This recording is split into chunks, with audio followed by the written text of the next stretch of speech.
तो ख़वातीन व हज़रात, अछूते नूरानी हुस्न की वो एक मूरत कि जिसकी हल्की सी झलक भी एक ज़माने को शाद करती थी, जिसकी हर निगाह ज़हन और दिल में गुलशन महकाती थी और शबिस्तानों में खुमारे शबाब की शुआएं बिखेरती थी। बलाएं लेती नजरें जिसके चेहरे पर पड़ते ही झिझक कर हट जाया करती थी कि कहीं उसके चांद जैसे चेहरे को नजर न लग जाए, जिसके हर अंदाज में एक वकार और शान मतानत थी, जिसकी बस एक निगाह दिलों को सहर आलूद करने के लिए काफी होती थी, जिसके रुखे रोशन के आगे सुबहों की चमक धुंधली महसूस होती थी और सियाह जुल्फों में उसका चेहरा शायरों की तमाम शायरी से ज्यादा पुरकशिश और खूबसूरत लगता था। और वो आंखें, हाँ वो आंखें कि जिन्हें देखकर यकीन नहीं होता था कि इंसान ख्वाब हकीकी देख रहा है या हकीकत में कोई ख्वाब देख रहा है। दिल उसे देख उलझ सा जाता था कि क्या कोई इंसान इतना दिलकश, इतना दिलफरेब भी हो सकता है।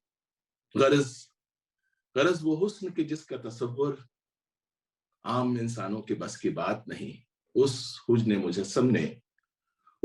मुजस्सम ने हमारी इस दुनिया को अपने नूर से एक मुख्तसर अरसे के लिए मुनव्वर किया और फिर हमारी यादों के धुंधलकों में गुम एक ऐसा तारा बन गया जो मौजूद न हो के भी हमेशा हमारे तसव्वुर के आसमान में एक मिसाल की सूरत रोशन रहता है। और हमारी इज्तिमाई यादों के उस नादीदा व गुमगश्ता जुगनू का नाम था मधुबाला।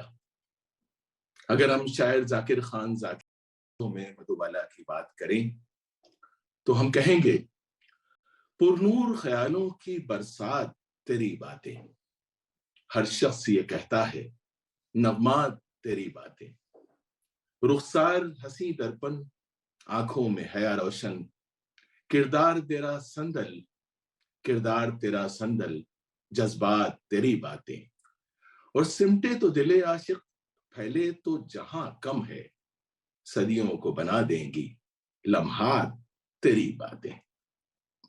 और नजरें जो उठा दें वो तारे भी चमक जाएं और चांद को दे जाएं सौगात तेरी बातें।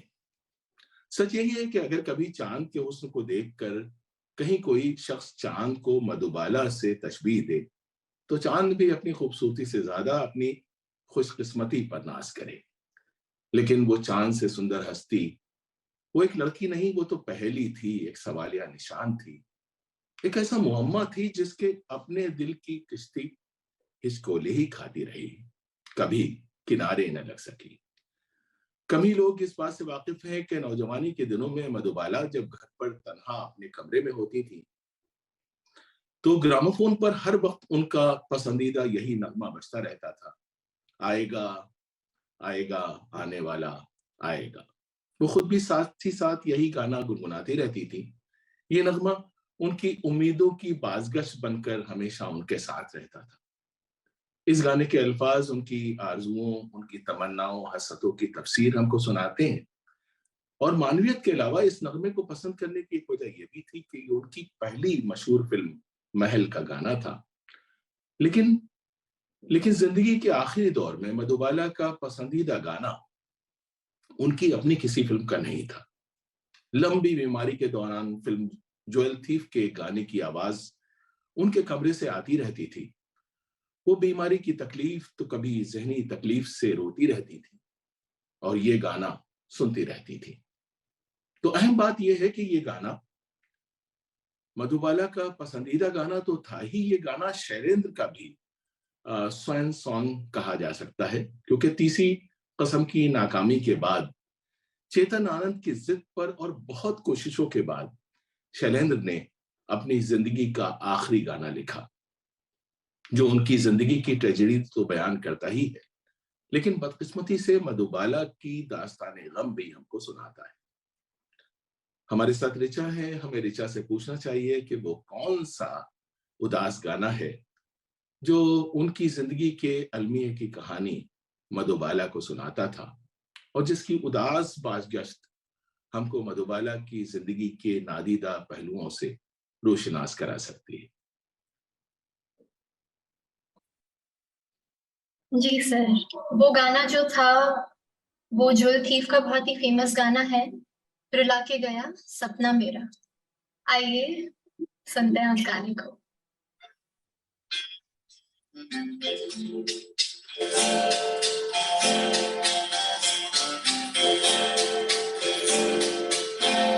रुला के गया सपना मेरा, रुला के गया सपना मेरा, बैठी हूँ कब हो सवेरा, रुला के गया सपना मेरा।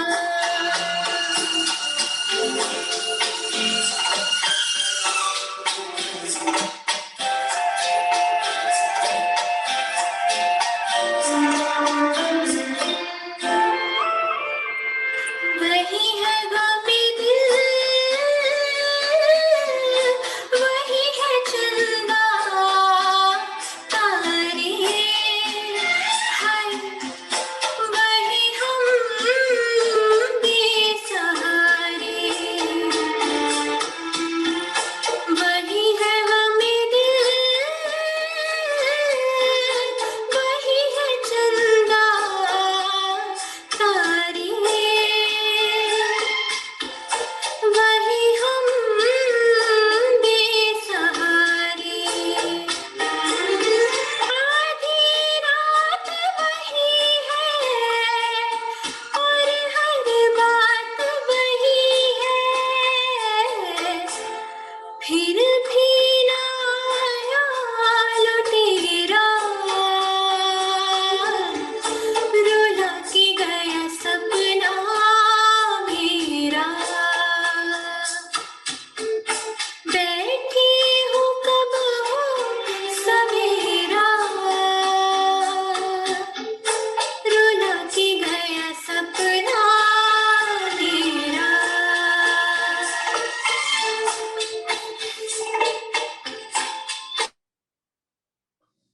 जी रिचा, बहुत शुक्रिया।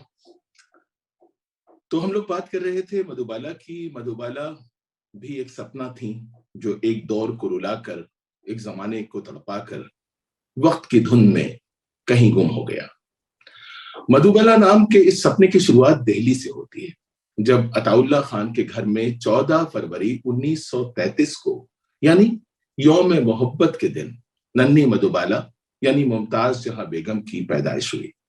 वो अपनी माँ बाप की तीसरी बेटी थी। मधुबाला के वालिद अताउल्ला खान का ताल्लुक अफगानिस्तान के मोहम्मद जई बारकजई कबीले से था। वो एक अच्छे खानदान से ताल्लुक रखते थे, यानी उनके कबीले के लोग किसी जमाने में काबुल पर हुकूमत भी कर चुके थे। बाद में सियासी मुखालफत और दुश्मनियों के नतीजे में इस खानदान पर बुरा वक्त आया और अफगान फौज के हुक्म के तहत मुमताज जहां बेगम के दादा के पूरे खानदान को अफगानिस्तान से देश निकाला दे दिया गया। कुछ और रास्ता न देखकर ये खानदान जलावतन होकर इधर उधर भटकता पेशावर आ गया। यहां से उनके खानदान पर बुरे वक्त का एक ऐसा मनहूस साया पड़ा जिसने हमेशा उन्हें आजमाइश में डाले रखा। मुमताज जहां बेगम के वालिद अताउल्ला खान पेशावर में अंग्रेजों की इंपीरियल टोबैको नाम की कंपनी में मुलाजमत करते थे, और ये अताउल्ला खान नहायत गुस्से वाले एक बहुत ही तुनक मिजाज इंसान थे, और जैसा कि कहा जाता है कि नाक पर मक्खी नहीं बैठने देते थे। खान साहब को अपने गुस्से पर काबू न होने का खमियाजा यह भुगतना पड़ा कि 15 साल पुरानी मुलाजमत एक झटके में उनकी बदमिजाजी के बायस चली गई। लेकिन उन्होंने अपनी समझ में खान साहिबियत पर आंच नहीं आने दी और अपनी अकड़ बरकरार रखी। इंपीरियल टोबैको कंपनी की मुलाजमत से हाथ धोने के बाद अताउल्ला खान ने पेशावर छोड़ दिया और दिल्ली चले आए, जहां कई बार उन्हें शदीद माली मुश्किलात से भी दो चार होना पड़ा। हालात यहां तक बिगड़े कि रोजी रोटी के लिए अताउल्ला खान को एक अंग्रेज अफसर के घर दारोगे अस्तबल का भी काम करना पड़ा। दुश्मनों ने, जलने वालों ने यह भी उड़ा दिया कि देखो देखो खान साइस हो गया, फिरंगी का घोड़ा हाँकता है। उस जमाने के ज्यादातर लोगों की तरह अताउल्ला खान के भी बहुत से बच्चे थे। कहा जाता है कि एक दिन अताउल्ला खान अपने बच्चों को अंग्रेज की बग्घी में बिठाकर कुतुब मीनार दिखाने के लिए ले गए। वहां एक मजदूर फकीर ने बेबी मुमताज जहां को देखकर कहा कि पठान, तुम्हारी ये बेटी बहुत किस्मत वाली है, इसका ख्याल रखना, क्योंकि इस पर खुदा की रहमत है, इसके चेहरे पर नूर है, ऐसा नूर जो इस सरजमीन को रोशन करेगा। लेकिन तुमने अगर इसकी कदर न की तो ये फूल तुम्हारे बागीचे में ज्यादा दिन न खिलेगा। ये फूल बहश्त का फूल है। अताउल्लाह खान ने फकीर की बात को मजाक समझकर या उसको पागल समझकर उसकी बात पर कोई ध्यान नहीं दिया और वहां से चले आए। फकीर की कही बात को सब लोग भूल गए। किसी ने यह ना सोचा कि फकीर की कही बात में सच ही सच छुपा था। वैसे कौन उस जमाने में यह सोच सकता था कि गुर्बत के बदहाल दिनों से मुकाबला करते हुए उस पठान की बेटी के चेहरे मोहरे का नूर सचमुच एक दिन पूरे हिंदुस्तान को रोशन करेगा, और ये कि एक दिन ऐसा भी आएगा जब इस बच्ची को वीनस ऑफ इंडिया कहा जाए। तो समझने की, याद रखने की बात यह है कि मधुबाला ने बचपन के इब्तिदाई दिन दिल्ली में हंसते खेलते, नई नई शरारतें करते, बहन भाइयों और माँ बाप को छेड़ते और तंग करते गुजारे। देखा जाए तो एक वर्ल्ड वार से दूसरी वर्ल्ड वार के बीच के वो सभी दिन सभी के लिए बहुत मुश्किल थे। लेकिन अताउल्लाह खान की दिक्कत ये थी कि वो शाखर्च इंसान थे, हाथ रोक कर खर्चा करना नहीं जानते थे। इसलिए ये लोग अक्सर खर्चे की रकम को लेकर परेशान रहते थे। मधुबाला यानी कि बेबी मुमताज को ये भी ना पता था ठीक से उस जमाने में कि गरीबी किसे कहते थे, और वो अगर गरीब थे तो क्यों थे, और उनके बाप अपनी नौकरी के अलावा भी क्यों हमेशा हर तरह का काम करने के लिए तैयार रहते थे। ये बाद में उन्होंने कई जगह कहा। बेबी मुमताज के बाप इसीलिए अपनी बेटी को बग्घी में बिठाकर कभी कभी खुर्शीद अनवर के पास रेडियो स्टेशन ले जाते थे, और मुमताज को अंकल खुर्शीद अनवर बहुत अच्छे लगते थे क्योंकि वो बच्चों को गाना सिखाते थे और रेडियो प्रोग्राम के बाद चॉकलेट और टॉफीज भी दिया करते थे। मधुबाला के बचपन की कहानी के दूसरे अहम किरदार का नाम है राय बहादुर चुन्नीलाल, जो कि संगीतकार मदन मोहन के बाप थे। राय बहादुर चुन्नीलाल बंबई से किसी काम से दिल्ली आए थे और इत्तेफाक से अपने दोस्त खुर्शीद अनवर से मिलने रेडियो स्टेशन आ गए। राय बहादुर चुन्नीलाल बॉम्बे टॉकीज के पार्टनर थे और उनके स्टूडियो के सभी लोग फिल्म बसंत के लिए उस जमाने में एक छोटी बच्ची की तलाश में थे। तो राय बहादुर चुन्नीलाल स्टूडियो में बेबी मुमताज को गाते देखकर न सिर्फ मुतासिर हुए बल्कि पूरी तरह से फिदा हो गए और मधुबाला के बाप अताउल्लाह खान को बंबई आने का न्योता दे आए। राय बहादुर चुन्नीलाल की पेशकश अंधेरे में रोशनी की किरण साबित हुई। अताउल्लाह खान को महरौली के फकीर की बात याद आई। कहा जाता है वो मुंबई जाने से पहले उस फकीर को ढूंढने महरौली गए, लेकिन वो उनको दोबारा नहीं मिल सका। तो मधुबाला की इब्तिदाई की कहानी के तीसरे अहम किरदार का नाम है देविका रानी। रानी कोई आम इंसान नहीं थी बल्कि बेहतरीन सलाहियतों का खजाना थी। वो हिंदुस्तानी फिल्मों की ड्रीम गर्ल थी और हिंदुस्तान के पहले सर्जन जनरल उस जमाने में टाइटल होता था, यानी कर्नल M.N. चौधरी की बेटी थी, जिनको 9 साल की उम्र में तालीम हासिल करने के लिए इंग्लैंड भेज दिया गया था। इंग्लैंड में देविका रानी ने royal academy of dramatic arts से अदाकारी की तालीम हासिल की। फिर आर्किटेक्चर में उन्होंने डिप्लोमा किया। आप सोचिए उस जमाने में एक औरत के लिए कितना मुश्किल होगा ये सब कुछ। और हिंदुस्तान वापस आकर उन्होंने हिमांशु राय के साथ फिल्मों में काम करना शुरू किया और देखते देखते बॉम्बे टॉकीज का तमाम कामकाज अकेले संभाल लिया। चुनांचे इन्हीं देविका रानी को बेबी मुमताज की तकदीर संवारने का काम भी करना था और वही उन्होंने किया। देविका रानी ने मधुबाला को यानी कि बेबी मुमताज को देखते ही पसंद कर लिया और 150 रुपए महीने पर फिल्म बसंत के लिए साइन कर लिया। बेबी मुमताज जहां ने कमसिनी के बावजूद ये बात समझ ली थी कि अब उन्हीं के ऊपर पूरे घर को चलाने की जिम्मेदारी थी, इसलिए बेबी मुमताज ने इस फिल्म में बहुत मेहनत से काम किया और एक गाना भी पर्दे पर गाया। वो गाना था मेरे छोटे से मन में मेरी छोटी सी दुनिया रे। बेबी मुमताज के छोटे से मन में बस यही ख्वाहिश बसी थी उस जमाने में कि कहीं से उन्हें ढेर से पैसे मिल जाएं जिससे वो अपने घर के लोगों और दोस्तों के लिए बहुत सी चॉकलेट्स और बहुत से फूल ले सके। चंद महीनों के बाद फिल्म बसंत रिलीज हुई और काफी कामयाब भी हुई, लेकिन बदकिस्मती से बेबी मुमताज को कई साल तक कोई बड़ा रोल न मिल सका। और इस तरह से मधुबाला के खानदान की नैया यूं ही हिचकोले खाते आगे बढ़ती रही। कभी किसी फिल्म की कास्ट में बच्चे की जरूरत होती तो कुछ देर के लिए उनके घर में रौनक आ जाती, लेकिन काम खत्म होते ही गाड़ी फिर पुराने ढर्रे पर आ जाती। इस दौरान अताउल्ला खान ने कई तरह के काम करके घर की गाड़ी को चलाने की कोशिश की और किसी तरह से घर गृहस्थी का सामान जोड़कर जिंदगी की शुरुआत की। स्टाइलिश आदमी थे, वो चाहते थे कि उनकी बेटी शान से कार चलाए और हमेशा कार से ही शूट पर जाया करे। इसलिए उन्होंने एक सेकंड हैंड कार भी एक अंग्रेज से खरीद ली और बेबी मुमताज को 11-12 साल या 10-12 साल की उम्र में कार चलाना भी सिखा। एक दिलचस्प बात यह है कि चाइल्ड आर्टिस्ट के तौर पर बेबी मुमताज बेबी महजबीन यानी मीना कुमारी की फैन हुआ करती थी। खासतौर से वो मीना कुमारी की आवाज और डायलॉग पर फिदा थी। तो बेबी मुमताज एक दिन जिद करके और थोड़े रास्ते खुद कहा जाता है कार चलाकर अपने पूरे खानदान के साथ बेबी मीना कुमारी की एक नई फिल्म देखने गई।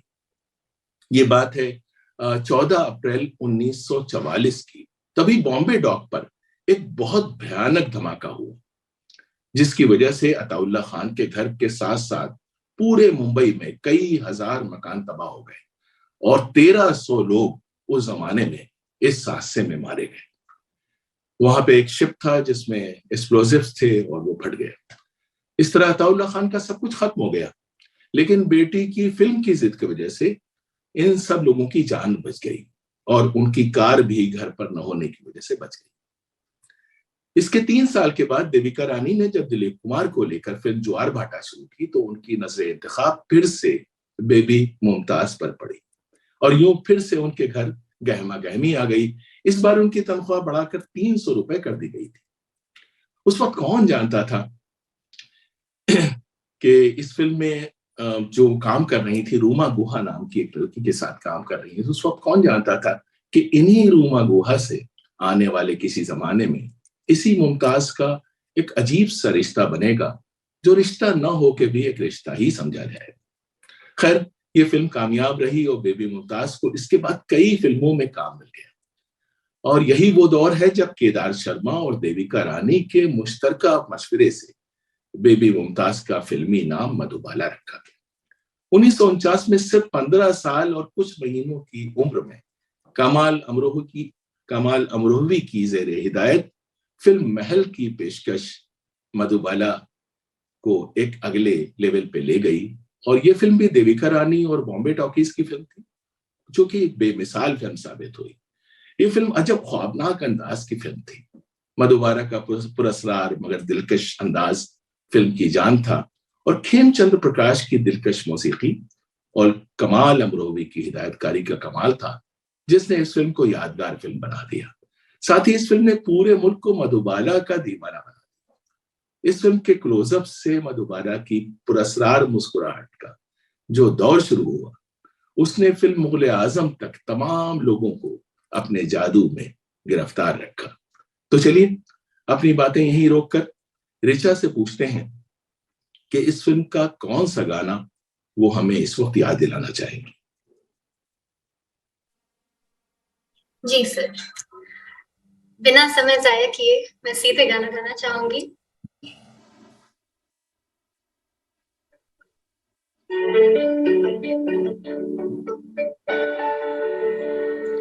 मुश्किल है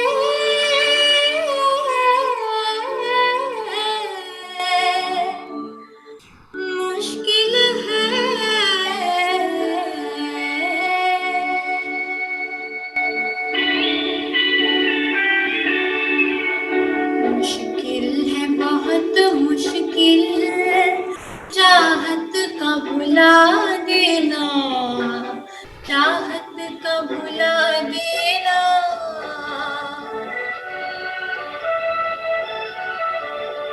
आसान नहीं दिल की ये आग बुझा देना, ये आग बुझा देना।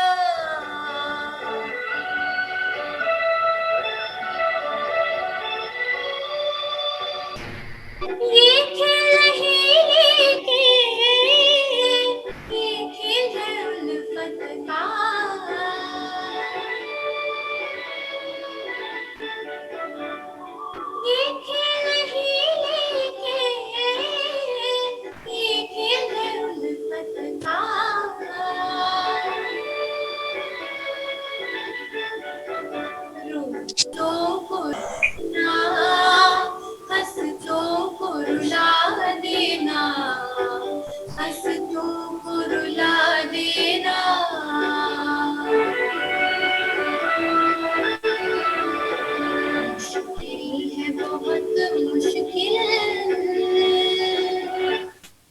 ख्वातीन और हज़रात, हम लोग बात कर रहे थे कि इस फिल्म की कामयाबी ने मधुबाला को बहुत फायदा पहुंचाया, लेकिन सवाल यह है कि ये फिल्म इतनी कामयाब क्यों हुई। तो इस फिल्म की जो कामयाबी की असल वजह थी, उसे कहा जाता है कि वो 7 पर्दों में ही छुपी रही। और वो बात ये थी कि फिल्म महल में कमाल अमरोवी ने भारतीय दर्शन यानी इंडियन फिलॉसफी के आवागमन या पुनर्जन्म के तस्वुर को निहायत खूबसूरती और नफासत के साथ एक बिल्कुल नए अंदाज में पेश किया था। चूंकि फिल्म देखने वालों की बड़ी तादाद अगले जन्म और कर्म के फलसफे से अच्छी तरह वाकिफ थी, इसलिए फिल्म महल ने उन्हें एक अलग तरह के तजर्बे से दो चार किया।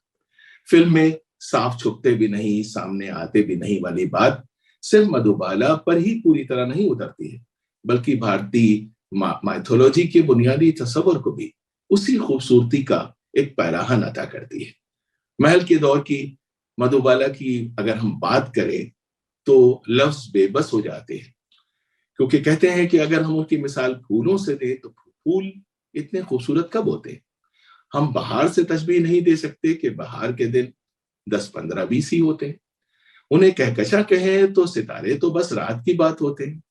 चांद से भी हम काम नहीं चला सकते कि चांद पर तो कई दाग होते हैं, और चांद की रोशनी के दिन भी 5-7 ही होते हैं। हम सूरज भी नहीं कह सकते कि सूरज महाराज तो कुछ घंटों में डूब जाते, और वो कोई शमा भी नहीं थी कि शमा बस शब भर की दास्तान होती है। हम सबा भी उन्हें नहीं कह सकते कि सबा कब खुद उसे देखकर हैरान होती है। गरज वो सारे किरदार कुछ नहीं है कि है जिक्र जिनका इश्क की कहानियों में, कमल से भी नहीं दे सकते मिसाल उसकी कि कमल तो मिलता है मैले पानी। गरज गरज वो हुस्न जो मोहताज वस्फ व नाम नहीं, वो हुस्न जिसका तसव्वुर बशर का काम नहीं, किसी जमाने में इस रह गुजर से गुजरा था। अगर हम उस दौर की मधुबाला को शायर मसूद हुसैन खां के लफ्जों में याद करें तो यही कहेंगे, उन दिनों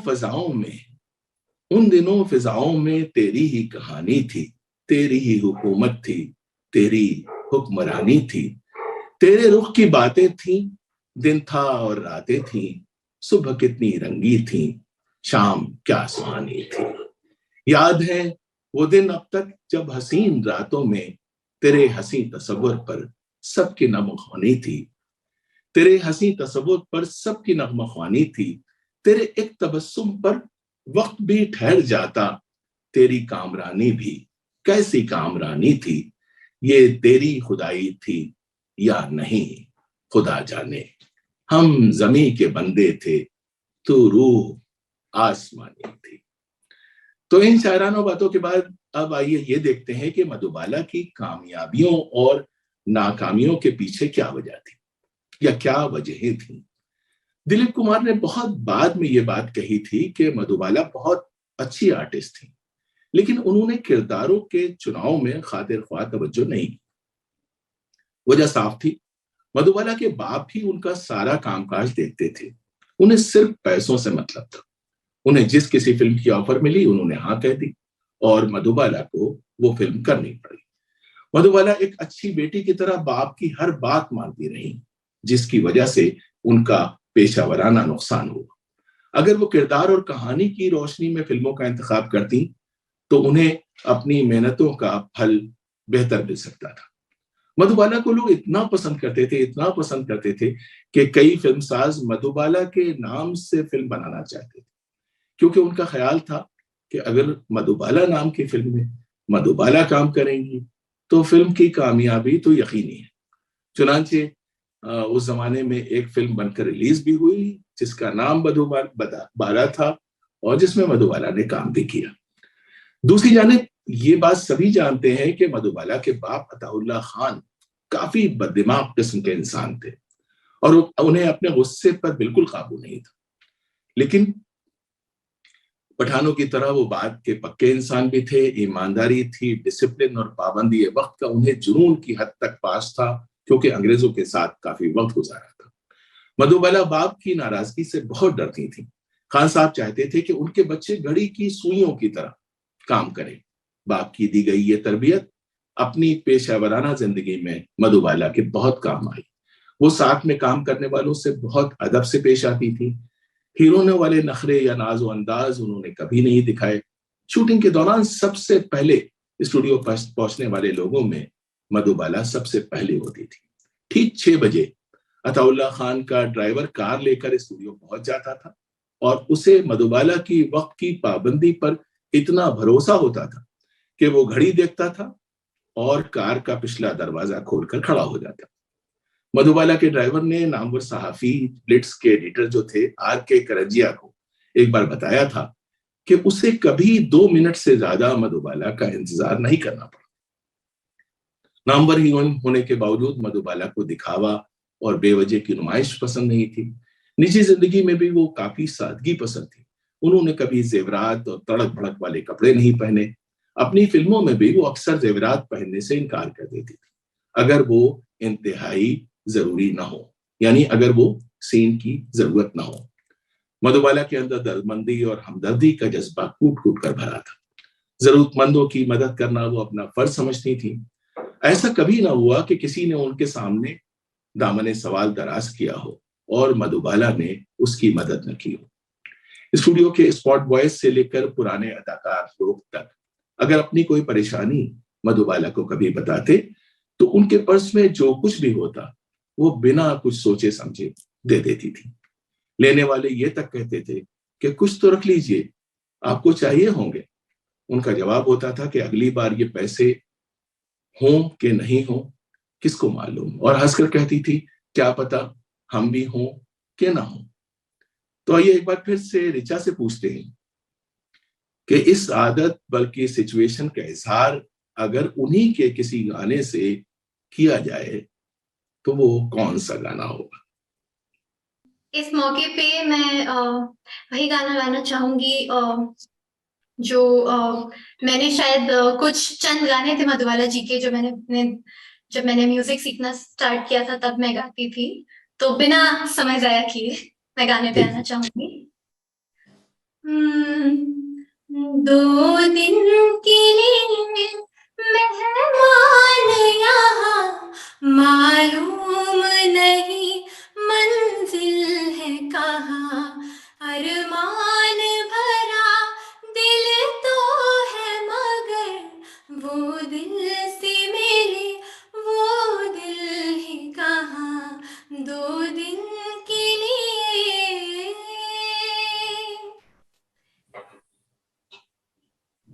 एक फूल जला एक फूल खिला, कुछ अपना लौटा कुछ उनको मिला। एक फूल जला एक फूल खिला, कुछ अपना लौटा कुछ उनको मिला। कैसे करे किस्मत से गिला हम, कैसे करे किस्मत से गिला। रंगीन हर एक महफिल है यहाँ, 2 दिन के लिए मेहमान यहाँ, मालूम नहीं मंजिल है कहाँ। जी बहुत शुक्रिया, बहुत शुक्रिया। तो खातिन हज़रात, हम लोग बात कर रहे थे कि मधुबाला का बचपन रोजगार की तलाश में एक स्टूडियो से दूसरे स्टूडियो के दरमियान कहीं खो गया था। यही वजह है कि उनके अंदर की छोटी बच्ची अपनी तमाम तर मासूमियत के साथ उनके दिल के भीतर छुपी रहती थी और मौका मिलते ही मुस्कुराहट बिखेरती और शोखियों के शगुफे खिलाती बाहर आ जाती थी। कहा जाता है कि वो एक बार हंसना शुरू करती थी तो फिर हंसती ही चली जाती थी, दौरा पड़ जाता था। कई बार तो शूटिंग भी रोकी जाती थी क्योंकि उनकी हंसी रुकने का नाम ही नहीं लेती थी। मधुबाला अगर नील अहमद की तरह शायर होती तो यही कहती। ये उनकी नज्म है जो मधुबाला के जज्बात बयान करती है। वो शायद यही कहती, मुझे अच्छा नहीं लगता खड़ा खामोश सा दरिया, कोई हलचल हो तूफान हो, कोई तो बाद टूटे, कोई तो नाखुदा ऐसा हो जो बादे मुखालिफ को पलट दे जोरे बाजू से। वो ऐसा नाखुदा कि जो भंवर में डूब ना जाए, खुद अपनी जात के ईकान पर बाहर निकल आए। यकीन हो आप पर तो साहिलों को छोड़ देते हैं, भरोसा हो बसीरत पर तो दरिया मोड़ देते हैं। यूं अपने आप में तूफान की हलचल मचा रखो कि तुग़यानी नहीं आती तो दरिया सूख जाते हैं, कि तुग़यानी नहीं आती दरिया सूख जाते हैं। तो उनकी तुग़यानी हंसी की तुग़यानी थी। कहा जाता है कि दिलीप कुमार के साथ जब बहैसियत हीरोइन उन्हें पहली फिल्म मिली तो पहले ही दिन एक एक्स्ट्रा रोल करने वाली लड़की के हाथों मधुबाला ने दिलीप कुमार को एक लाल गुलाब और एक भारी भरकम शेर लिखकर भेजा, जिसका पूरा मतलब खुद उन्हें भी नहीं पता था, लेकिन जिसका मतलब शायद ये था कि सलाम मोहब्बत कबूल कीजिए और इस गुलाब को कबूल करके किसी गुमनाम अनजान लड़की की मोहब्बत भी कबूल कीजिए। तो मधुबाला को हंसना हंसाना बहुत पसंद था। उनका ख्याल था कि फूल किसने भेजा है, इससे थोड़ी एक्टिविटी रहेगी, थोड़ी मिस्ट्री पैदा होगी और हंसने हंसाने का मौका मिलेगा, गरज खूब मजा आएगा। मधुबाला ने एक्स्ट्रा लड़की को ताकीद की कि हरगिज हरगिज ये मत बताना कि फूल और शेर किसने भेजा है, बस ये कह देना कि है कोई जिसने अपने सच्चे जज्बात का तोहफा आपको भिजवाया है। लेकिन गड़बड़ ये हुई कि उस लड़की ने फूल और शेर देने के बाद ये भी बता दिया कि मधुबाला ने नाम बताने को मना किया। दिलीप कुमार मधुबाला की इस पहली पहली शरारत पर कहा जाता है कि बस मुस्कुरा के रह गए और बात आई गई हो गई। लेकिन ये भी कहा जाता है कि मधुबाला के दिल में उनका प्यार परवान चढ़ता रहा और चंद सालों में ये धीमी दबी दबी आग दोनों तरफ सुलग उठी। दोनों के पहले पहले प्यार की पहली पहली बात अगर मधुबाला ने नील अहमद की जबान में कही होती तो वो नज्म की जबान में शायद कुछ यूं होती। अपनी हर फिक्र में जी माफ कीजिएगा, मेरा गला बहुत खराब है। अपनी हर फिक्र में तूफान की तुग़यानी है और मेरे शौक में जज्बों की फरावानी है। यूं जुनूं बहता है दरिया की रवानी जैसे और मेरी सोच में पलती है कहानी जैसे। मैंने टूटे हुए लहजों की दुआ सीखी है, मैंने हर रंग की खुशबू की अदा सीखी है, मैंने हर जाहिर व बातिन का उठाया पर्दा और तस्खीर जमाना की लगन दिल में लिए अपने हाथों में मशक्कत के कड़े पहने। आसमां मेरा, जमी मेरी, जहां मेरा है, इश्क भी मेरा है। चलिए ऋचा से एक बार फिर पूछते हैं कि मधुबाला का कौन सा गाना उनकी जिंदगी के इस मोड़ की कहानी कहता महसूस होता है, वो कौन सा गाना हो सकता है?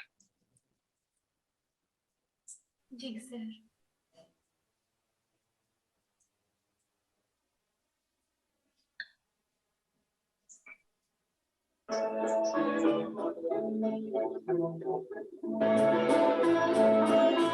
दो घड़ी वो जो पास आ बैठे, दो घड़ी वो जो पास आ बैठे, हम ज़माने से दूर जा बैठे, हम ज़माने से दूर जा बैठे, दो घड़ी वो जो पास आ बैठे।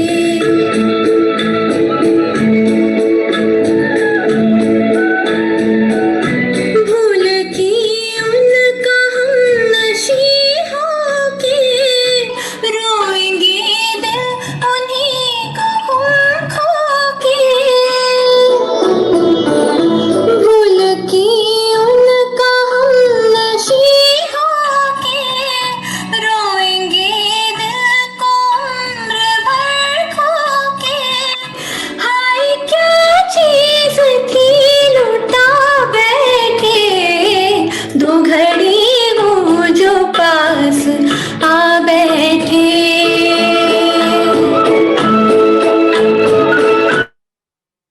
जी, तो दिलीप कुमार और मधुबाला की मोहब्बत फिल्मी कहानियों से ज्यादा ड्रामाई और उतार चढ़ाव वाली साबित हुई। मधुबाला अपने वालिद अताउल्लाह खान को नाराज करने का ख्याल भी दिल में नहीं ला सकती थी। उस जमाने में सारी बेटियां ऐसी हुआ करती थी। अताउल्लाह खान दिलीप कुमार को पसंद नहीं करते थे। वजह यह थी कि उन्हें लगता था उनकी बेटी उनसे कोई छीन न ले। अताउल्लाह खान के 2 बेटे कमसिनी में ही मौत का शिकार हो गए थे, इसलिए पूरे खानदान का इन्हिसार अब सिर्फ मधुबाला की कमाई पर था। काफी सब्र आजमा वक्त देखने के बाद अताउल्लाह खान के अहले खानदान को खुशहाली के दिन नसीब हुए थे। इसलिए न तो अताउल्लाह खान को न उनके कुंबे के दूसरे अफराद को ये बात पसंद आई कि मधुबाला और दिलीप कुमार के दरमियान किसी किस्म का कोई रिश्ता। लेकिन साहब, प्यार तो हो ही चुका था, इसलिए दोनों को बहुत दिनों तक अपनी मोहब्बत सबसे क्या शायद अपने आप से भी छुपानी पड़ी। इस दौरान मधुबाला का नाम हॉलीवुड में भी लिया जाने लगा। उन्हें दुनिया की सबसे मशहूर एक्ट्रेस माना जाने लगा था। ऑस्कर इनाम जीतने वाले डायरेक्टर फ्रैंक कापरा मुंबई आए तो उन्होंने मधुबाला को हॉलीवुड की एक फिल्म के लिए साइन करना चाहा। उस जमाने में ये बहुत बड़ी बात थी, कोई सोच भी नहीं सकता था। लेकिन अताउल्लाह खान ने मना कर दिया कि अंग्रेजी फिल्में बेहुदा होती हैं, सो मेरी बेटी अंग्रेजी फिल्में बिल्कुल नहीं करेगी। लाइफ मैगजीन के रिपोर्टर ने इसी दौर में मधुबाला से पूछा था कि पूरी दुनिया आपको एक बेहतरीन अदाकारा के तौर पर देखती है, लेकिन खुद आप अपने आप को कैसे देखती हैं, कहां पाती हैं? मधुबाला का जवाब था कि मैं 9 साल की थी जब मैं फिल्मों की भूल भुलैयों में खो गई थी। मैं एक खोई हुई लड़की हूं जिसे ये नहीं मालूम कि वो कहां है और क्या कर रही है। खैर, बात ये हो रही थी कि मधुबाला और दिलीप कुमार एक दूसरे को पसंद करते थे, लेकिन ये भी नहीं चाहते थे कि दुनिया के सामने ये बात आ सके। लेकिन इश्क और मुश्क कहाँ छुपते हैं। धीरे धीरे जो गॉसिप लिखने वाले लोग थे उन्होंने ये बात फैला दी और पूरे मुल्क को उनकी मोहब्बत के बारे में मालूम हो गया। अताउल्लाह खान को उनके खानदान के लोगों ने, रिश्तेदारों ने, दोस्तों ने, हमदर्दों ने, सब ने बहुत समझाया। कहा जाता है कि निहायत बेदिली से उन्होंने इस तल्ख हकीकत को तस्लीम किया और एक दिन बहुत खामोशी से दिलीप कुमार और मधुबाला की मंगनी का फर्ज भी पूरा किया गया। लेकिन इस खबर को आम नहीं किया गया। मधुबाला की तो खुशियों का कोई ठिकाना ही नहीं था। कहते हैं कि उस जमाने में दोनों का एक दूसरे के घर उठना बैठना भी शुरू हो गया था। दिलीप कुमार मधुबाला के घर भी जाने लगे थे, जहां मधुबाला की बहनें बहुत खुशी खुशी उनका खैर मकदम किया करती थी। तो आइए ऋचा की मदद से याद करते हैं उनकी जिंदगी के उस खूबसूरत दौर को।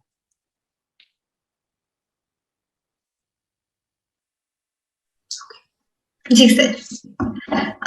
अगली पेशकश जो है वो वन ऑफ माय फेवरेट्स है और मैंने चैट में भी देखा लोग चाहते हैं मैं और गाऊं, तो ये पूरा गाना चाहूंगी।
लगा दी उधर, किसका जलाशिया, बिजली को ये क्या खबर, किसका जलाशिया, बिजली को ये क्या खबर, आइए मेहरबान, बैठिए जाने जा, शौक से लीजिए जी, इश्क की इंतहा, आइए मेहरबान।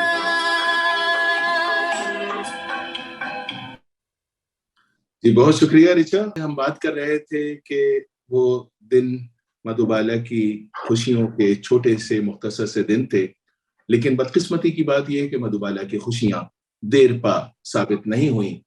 किस्मत में जो लिखा था वो तो होना ही था शायद। देखा जाए तो इस रिश्ते के टूटने की कोई माकूल वजह भी नहीं थी। हुआ ये कि किसी फिल्म की आउटडोर शूटिंग ग्वालियर में हो रही थी और शूटिंग के दौरान लोगों की भीड़ ने फिल्म वालों पर, फिल्म के यूनिट पर धावा बोल दिया और छीना झपटी में यहां तक हुआ कि बाज अदाकाराओं के कपड़े फट गए। इस वाकये से पूरी फिल्म इंडस्ट्री में तशवीश की लहर दौड़ गई। लेकिन कुछ दिन के बाद अताउल्ला खान को पता चला कि बी.आर. चोपड़ा अपनी फिल्म नया दौर की शूटिंग के लिए उसी ग्वालियर जा रहे हैं। खान साहब ये सुनकर आग बबूला हो गए और उन्होंने कहला भेजा कि मेरी बेटी मुंबई के बाहर शूटिंग के लिए बिल्कुल नहीं जाएगी। अताउल्ला खान ने शायद ये भी सोचा था कि ये शूटिंग इसलिए वहां रखी जा रही है ताकि मधुबाला और दिलीप कुमार आजादी के साथ एक दूसरे से मिल सके।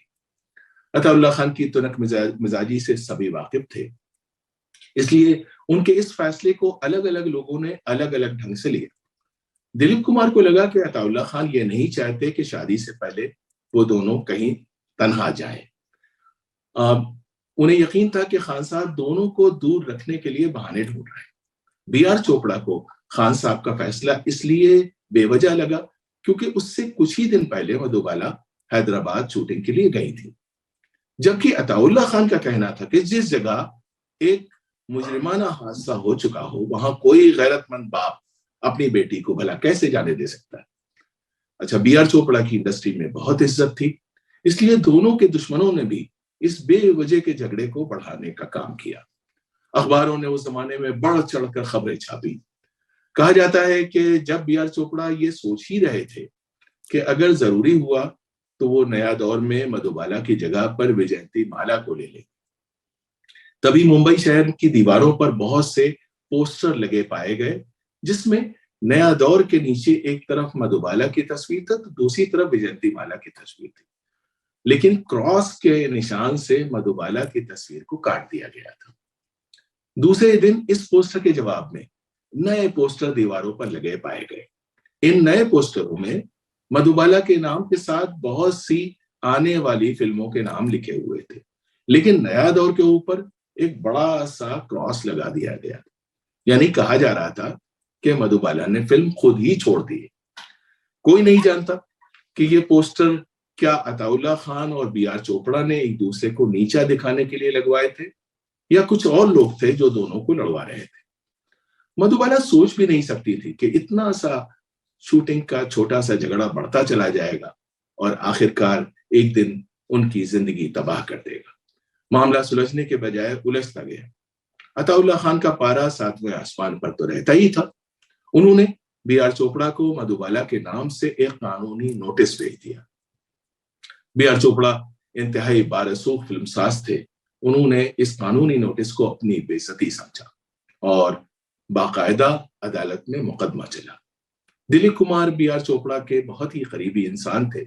उन्हें अदालत में गवाही के लिए बुलवाया गया। अदालत में दिलीप कुमार ने बी.आर. चोपड़ा की हिमायत में गवाही दी और शायद पहली मर्तबा किसी ने यह भी अदालत में तस्लीम किया कि उन्हें किसी से मोहब्बत है, यानी मधुबाला की मोहब्बत भी कहा जाता है कि मुकदमे में उन्हें एडमिट की। अताउल्ला खान इस बात पर और बिगड़ गए कि दिलीप कुमार ने इतनी बदमज़गी के बाद नए दौर से खुद किनारा क्यों नहीं कर लिया। फिर उनका कहना था फिल्म छोड़ देनी चाहिए थी, उन्हें एहतजाज करना चाहिए था। मधुबाला का खानदान सोचता था कि इस झगड़े में अगर अताउल्ला खान का नहीं तो कम से कम दिलीप कुमार को मधुबाला का साथ तो जरूर देना चाहिए था।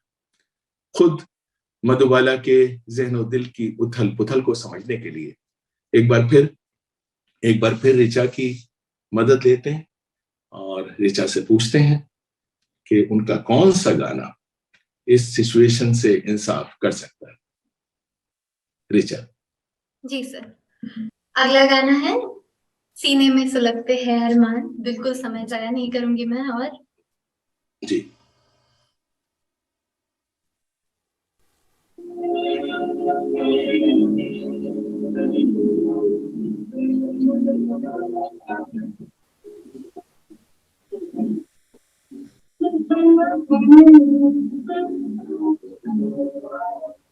सीने में सुलगते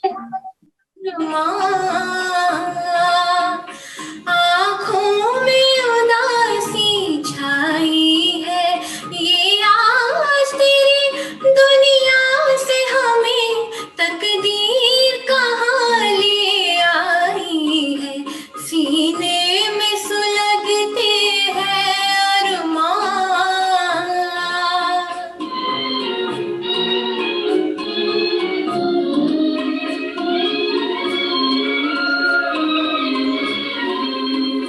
कुछ आँख में आंसू बाकी है जो मेरे गम के साथी है, जो मेरे गम के साथी है।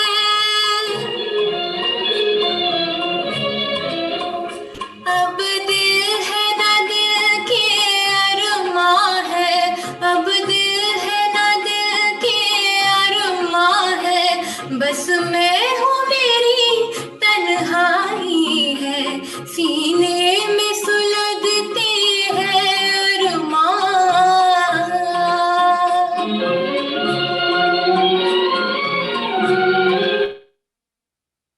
जी शुक्रिया।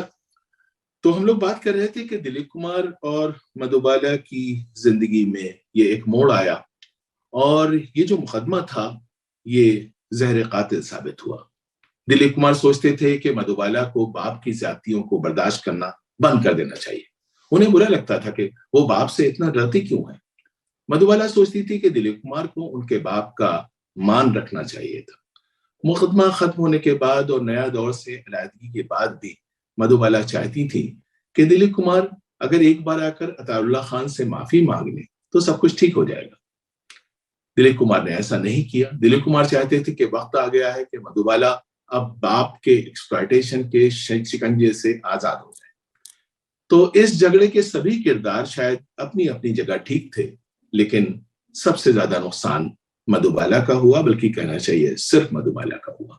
उनका दिल प्यार और फर्ज की इस जंग में पारा पारा हो गया। इस मुकदमे ने सब कुछ बदल दिया। ऐसी दरारें पड़ी जिनको पाटा नहीं जा सकता था। रिश्ते हमेशा के लिए टूटकर वक्त की रेत में कहीं बिखर गए। मधुबाला ने इस गम को आंसुओं में बहा देना चाहा, लेकिन दिल से आंसुओं के बजाय खून बह निकला। कहते हैं इसी दौर में उन्हें खून की बाकायदा उल्टियां होने लगी। करीबी लोग बताते हैं कि मधुबाला की जिंदगी का यही वो दौर है जिसने सब कुछ खत्म कर दिया। न सिर्फ उनका दिल टूटा, बल्कि ऐसा टूटा कि फिर कभी जुड़ ना पाया। हंसती खेलती एक लड़की जो जिंदगी से भरपूर शख्सियत रखती थी, तन्हाई पसंद होती गई, जिंदगी के हर लुत्फ से दूर होती गई।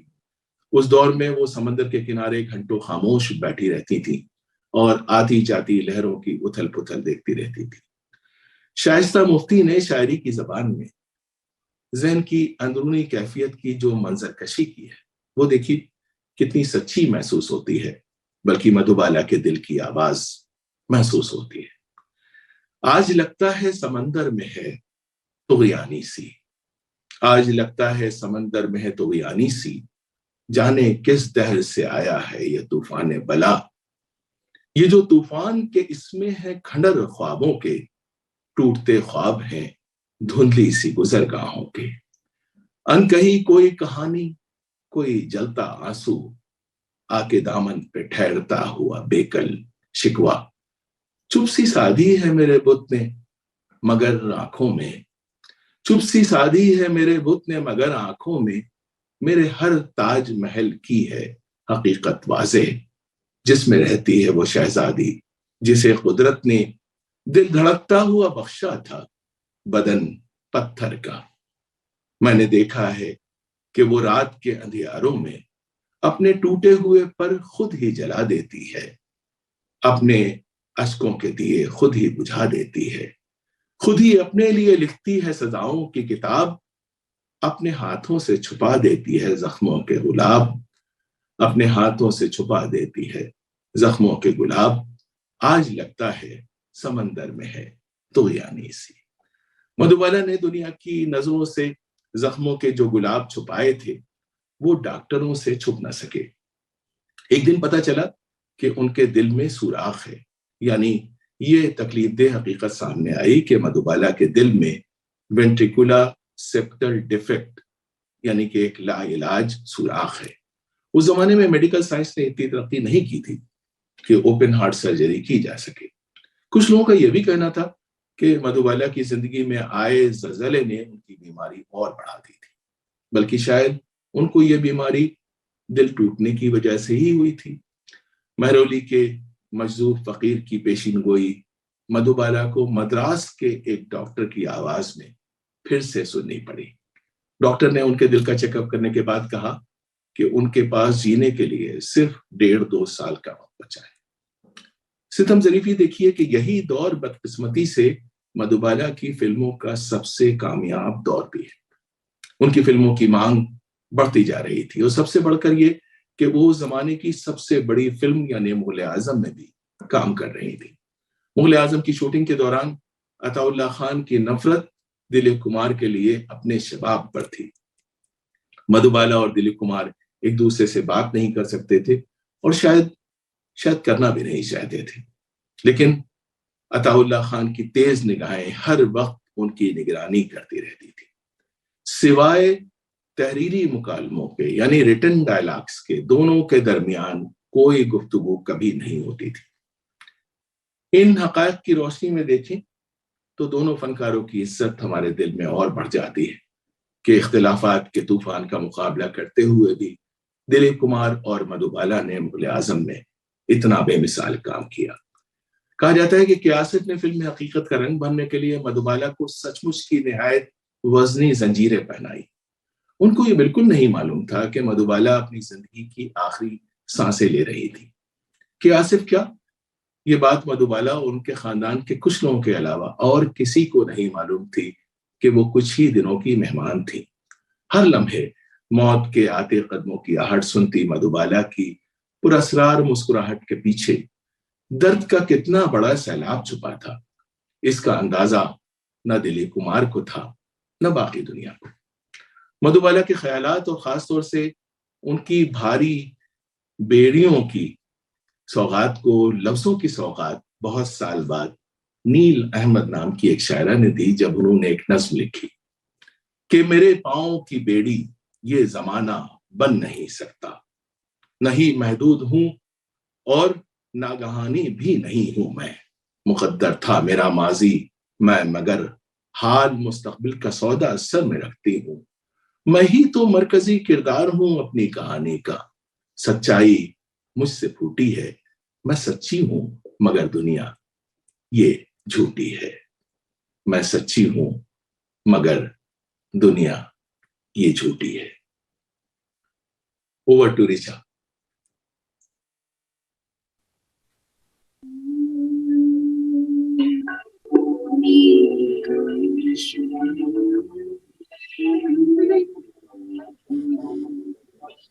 हमें काश तुमसे मोहब्बत न होती, कहाँ हमारी हकीकत न होती, हमें काश तुमसे मोहब्बत न होती।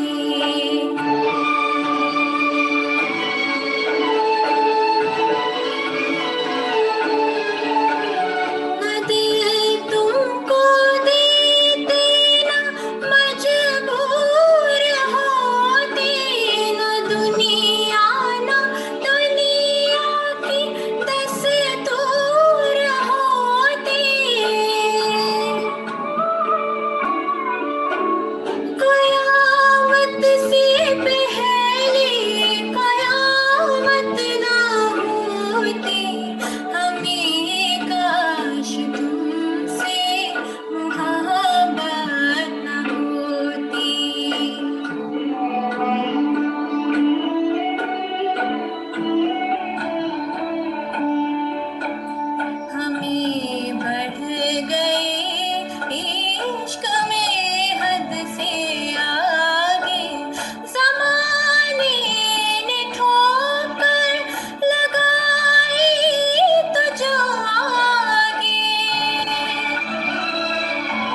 जी, मधुबाला की कहानी का सच कुछ और ही था। सच ये था कि दिल में सुराख की वजह से मधुबाला का जिस्म ज्यादा खून बनाता था और ये एडिशनल खून खून की उल्टी बनकर उनके जिस्म से निकलता था। लेकिन मधुबाला ने सब्र और जब्त का दामन हाथ से नहीं छोड़ा और बहुत हिम्मत और जुर्रत के साथ फिल्म पूरी की। मधुबाला अक्सर खाना नहीं खाती थी ताकि जेल के मनाजिर में उनके चेहरे पर सचमुच की कमजोरी दिखे। उनको जिन जंजीरों में बांधा जाता था वो कभी कभी 25 या 30 किलो की भी होती थी। उनके वजन से उनकी जिल्द नीली पड़ जाती थी, लेकिन वो उफ न करती थी। इस दौरान किसी साइकेट्रिस्ट ने मधुबाला को समझाया कि दुखों और गमों ने तुम्हारा दिल तोड़ दिया है। अगर तुम हंसोगी, खुश रहोगी, तो तुम्हारी उम्र बढ़ जाएगी, और अगर तुम रोओगी तो जिंदा न रहोगी। इसलिए गमजदा फिल्में करना बंद कर दो, खुश रहो, कॉमेडीज में काम करो। वो डूबते को तिनके का किनारा समझकर कॉमेडी फिल्मों में तरह तरह की, बल्कि अक्सर बेवजह के रोल करने लगी। लेकिन जैसे जैसे मुगल आजम मुकम्मल होती गई, मधुबाला की बीमारी बढ़ती गई। 15 अगस्त 1960 को जब मुगल आजम का प्रीमियर हुआ तो बीमारी की ज्यादती की वजह से मधुबाला इस मौके पर मौजूद नहीं थी। कहा जाता है कि बेटी की हालत से अताउल्ला खान भी अंदर से टूट चुके थे। एक दिन जब बीमारी से थोड़ी देर को उनको तंदुरुस्ती हुई, थोड़ी तबीयत संभली, तो उनकी बेटी यानी मधुबाला ने उनसे कहा कि वो करीम अब्दुल्ला से शादी करना चाहती। तो अताउल्ला खान गुमसुम बैठे रह गए। उनके मुंह से ये तक न निकल सका कि किशोर कुमार का नाम करीम अब्दुल्ला कैसे और कब हो गया। मधुबाला बाप के कमरे से उठकर चली गई तो उनकी सारी बहनों ने अताउल्ला खान को घेर लिया और कहा कि आपा सुहागन की मौत मरना चाहती हैं, इसलिए प्लीज प्लीज आप इस निकाह पर कोई एतराज मत कीजिए। किशोर कुमार की यह दूसरी शादी थी। इत्तेफाक ये था कि किशोर कुमार की पहली बीवी वही रूमा गुहा थी जिन्होंने फिल्म ज्वार भाटा में मधुबाला के साथ चाइल्ड आर्टिस्ट के तौर पर काम किया था। रूमा गुहा सत्यजीत रे के खानदान से थी और अपना फिल्मी करियर बनाना चाहती थी, लेकिन किशोर कुमार चाहते थे कि वो फिल्मों में काम करना छोड़ दें। इस वजह से झगड़ा चल रहा था। रूमा गुहा के लिए घर में रहने की जिद करने वाले किशोर कुमार ने मधुबाला से घर में रहने की जिद नहीं की, क्योंकि उन्हें फिल्मों में मधुबाला की जरूरत थी। अपनी सेहत की वजह से मधुबाला फिल्मों में काम नहीं करना चाहती, लेकिन किशोर कुमार का कहना था कि काम करते रहने से ध्यान बटेगा, वरना तुम और बीमार हो जाओगी। तो ये भी कहा जा सकता है कि एक एक्सप्लॉयटेशन से बच के वो निकली और दूसरे एक्सप्लॉयटेशन का शिकार हो गई। कुछ लोगों का ये भी कहना है कि किशोर कुमार के अब्दुल्ला बनने के पीछे की असल वजह ये थी कि उस जमाने में उनका रोमा गुहा से झगड़ा चल रहा था और अब्दुल्ला बनकर तलाक और दूसरी शादी के मरहले तय करना आसान था। लेकिन कुछ एक्सपर्ट्स का, रिसर्चर्स का यह भी कहना है कि रोमा गुहा से तलाक 1 साल पहले ही हो चुकी थी। बहरहाल मधुबाला ने अपनी बहनों से कहा कि वो किशोर कुमार से निकाह इसलिए कर रही हैं क्योंकि सिर्फ वही उन्हें हंसा सकते हैं। वो हंसेंगी तभी जिंदा रहेंगी। यही वजह है कि शायद अपने ख्याल में अपने इलाज के लिए मधुबाला ने एक नहीं कई कॉमेडीज की और ये फिल्में बीमारी की हालत में की। ऋचा की मदद से आइए एक बार फिर याद करते हैं उस दौर के एक मशहूर नगमे को जो कॉमेडीज की जान समझा जाता है और आज भी काफी पसंद किया जाता है। जी सर, ये मेरे भी वन ऑफ द फेवरेट्स गाने में से आता है।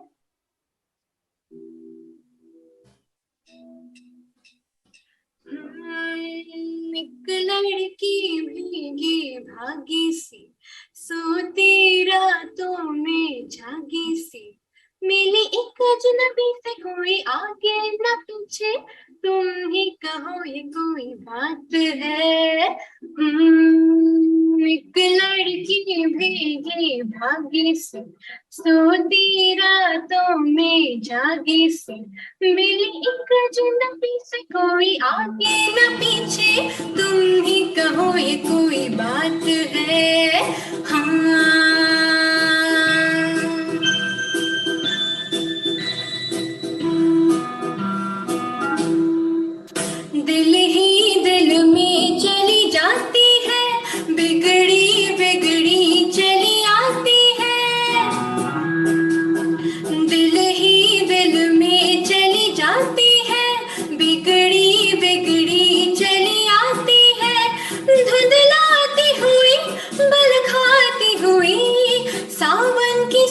रातों में मिली एक अजनबी से, कोई आगे न पीछे, तुम ही कहो ये कोई बात है। हाँ, एक लड़की भीगी भागी सी, सोती रातों में जागी सी, मिली एक अजनबी से, कोई आगे न पीछे, तुम ही कहो ये कोई बात है। हाँ।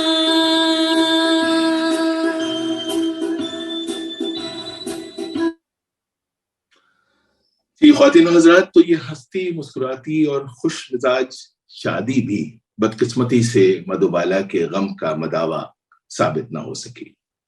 मधुबाला को यकीन था कि किशोर कुमार उन्हें हंसाते रहेंगे और इस तरह से वो जिंदा रह पाएंगी, लेकिन उनकी बीमारी में और इजाफा हो गया। वजह शायद ये थी कि कुमार खानदान ने मधुबाला को कबूल करने से इनकार कर दिया था, क्योंकि दोनों का निकाह हुआ था।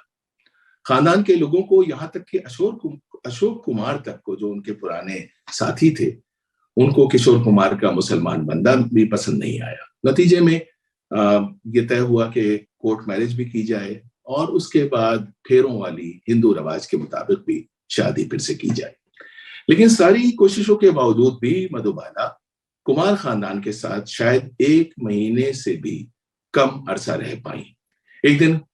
एक दिन किशोर कुमार मधुबाला को लेकर अताउल्ला खान के घर आए और कहा कि चूंकि वो अक्सर सफर पर होते हैं, इसलिए बीमारी में मधुबाला की वो देखरेख नहीं कर सकते हैं। बेहतर है कि वो अपने घर पर रहें, जहां बहनें मौजूद हैं, जहां देखभाल मुमकिन है। इसके बाद वो 2 महीने में कभी एक बार आते। धीरे धीरे 2 महीने, 4 महीने हुए। लोग कहते हैं कि उन्होंने फोन पर कहा कि मैं आऊंगा तो तुमको रोना आएगा और तुम्हारी तबीयत और खराब हो जाएगी। कुछ लोगों का यह भी कहना है कि किशोर कुमार ने देखभाल के लिए एक नर्स भी रखी थी और वो उसका खर्चा भी देते थे। तो इस तरह गमजदा और बीमार मधुबाला अकेली अपने कमरे में बिस्तर पर लेटी बस ज्वेल थीफ का वो गाना सुनती रहती थी, रुला के गया सपना मेरा। मधुबाला की बहनों ने जब ये हाल देखा तो बहन को समझाया कि किशोर भाई तुम्हें मरते नहीं देख सकते, इसलिए वो खुद को तुमसे दूर कर रहे हैं। हकीकत जो भी हो, लेकिन किस्मत की सितम ज़रीफी ये है कि जिस मधुबाला की पैदाइश 14 फरवरी 1933 को यौम मोहब्बत यानी वैलेंटाइन डे के दिन हुई, जिस मधुबाला से पूरा मुल्क मोहब्बत करता था, उस बदकिस्मत मधुबाला को जिंदगी में कभी मोहब्बत नहीं मिल सकी। उनके सारे ख्वाब टूट कर बिखर गए। खानदान के लोगों के अलावा मधुबाला का कभी कोई दोस्त था भी नहीं। तो ना कोई दोस्त, ना हमदर्द, ना मुनिस, ना गमख्वार, ना गमगुसार। मधुबाला बिस्तर मर्ग पर थी जब दिलीप कुमार की शादी सायरा बानो से हुई।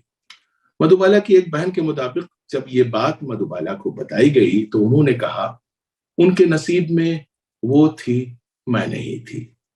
फिर कुछ दिनों के बाद एक अखबार में दोनों का फोटो देखकर कहा कि उनकी दुल्हन है बहुत खूबसूरत और वो उनको चाहती भी बहुत है। मैं खुश हूं कि वो खुश है। मधुबाला अगर अदाकारा न होकर शायरा होती तो समीना राजा के लफ्जों में शायद कोई नज्म लिखती और वो नज्म ये होती। वो लिखती, सफ़े दिल से तेरा नाम मिटाने में मुझे देर लगी, सफ़े दिल से तेरा नाम मिटाने में मुझे देर लगी, पूरी एक उम्र की देर।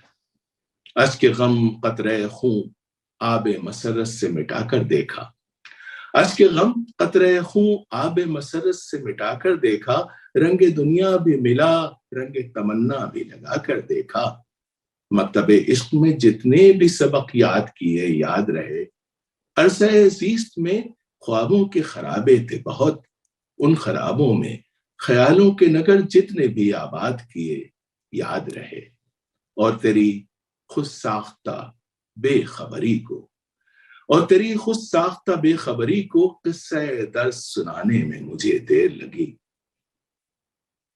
दिल से लिपटी हुई यकरंग उदासी के सबब रंगो रामिश में बसी जिंदा दिली भूल गई, पर तेरी शक्ल भुलाने में मुझे देर लगी, पूरी एक उम्र की देर।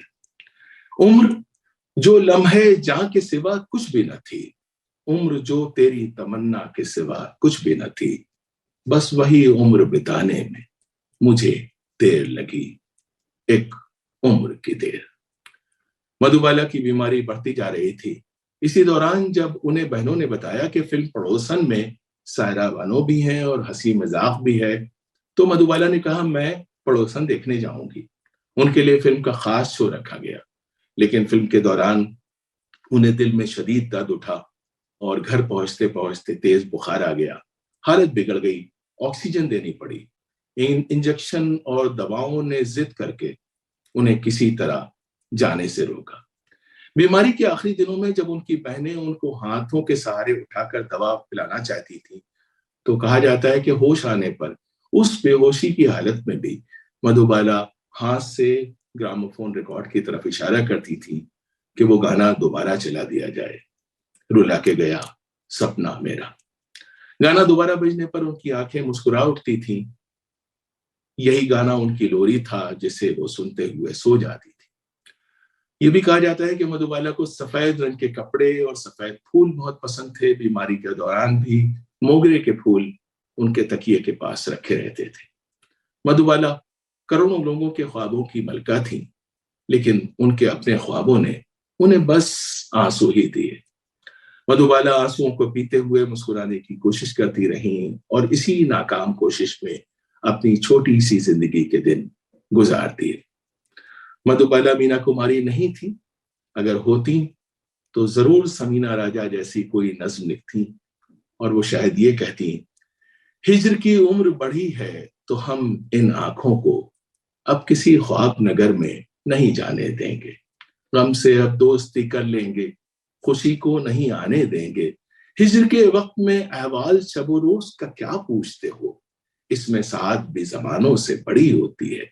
दिन खड़ा होता है जल्लाद की मानिंद सभी रातों पर, रात डायन की तरह वक्त के नाके में अड़ी होती है।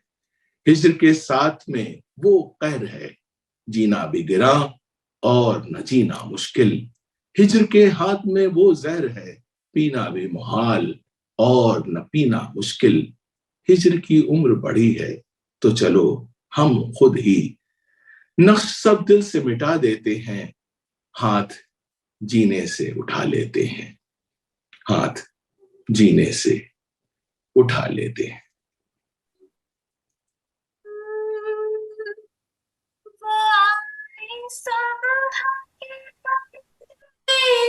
मौत की आवाज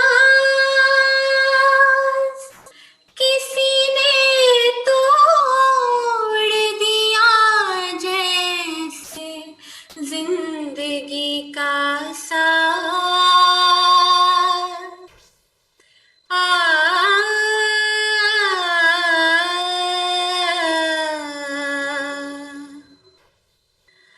खुदा निगहबान हो तुम्हारा, खुदा निगहबान हो तुम्हारा, धड़कते दिल का पयाम ले लो, धड़कते दिल का पयाम ले लो।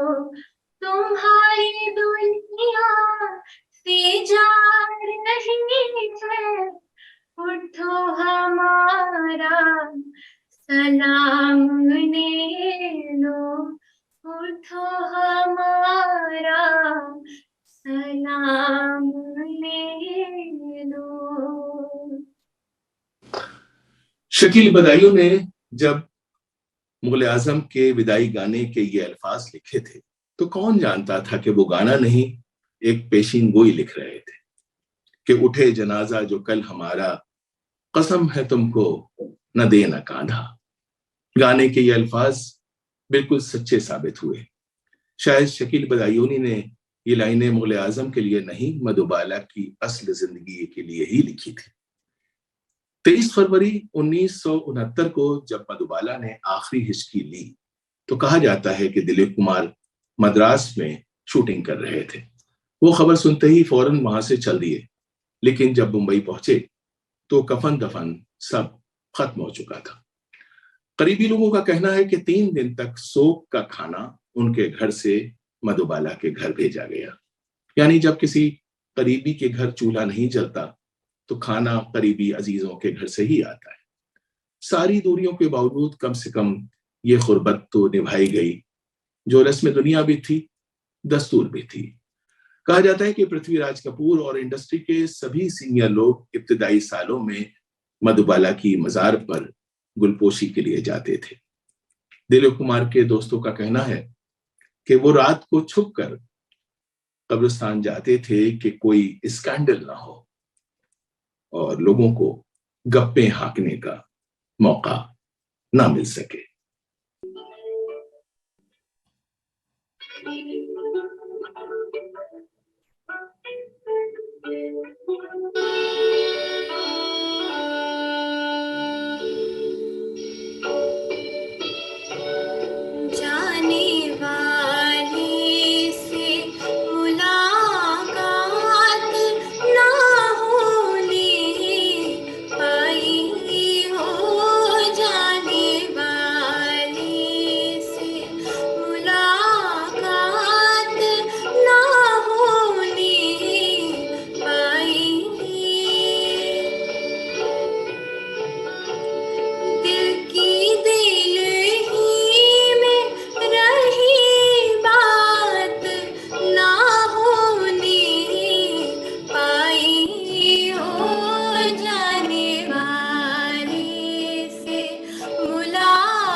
बदकिस्मती देखिए कि मुंबई के जिस कब्रिस्तान में मधुबाला की मजार थी, उसका मैनेजमेंट वहाबी लोगों के हाथों में चला गया। नतीजे में वहां कुछ साल पहले उसे खत्म कर दिया गया। इस तरह सफेद हस्ती से उस हस्ती का आखिरी निशान भी गुम कर दिया गया, जो किसी जमाने में जन्नत नजर थी और एक आलम को अपने तबस्सुम से शादमा करती थी।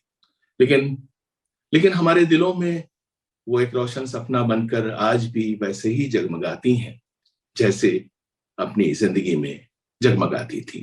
वो सपना जिसका अपना कोई सपना पूरा ना हो सका, वो सपना जो अधूरा ही रहा।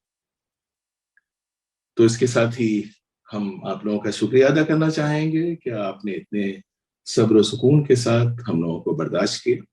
बहुत शुक्रिया, बहुत शुक्रिया।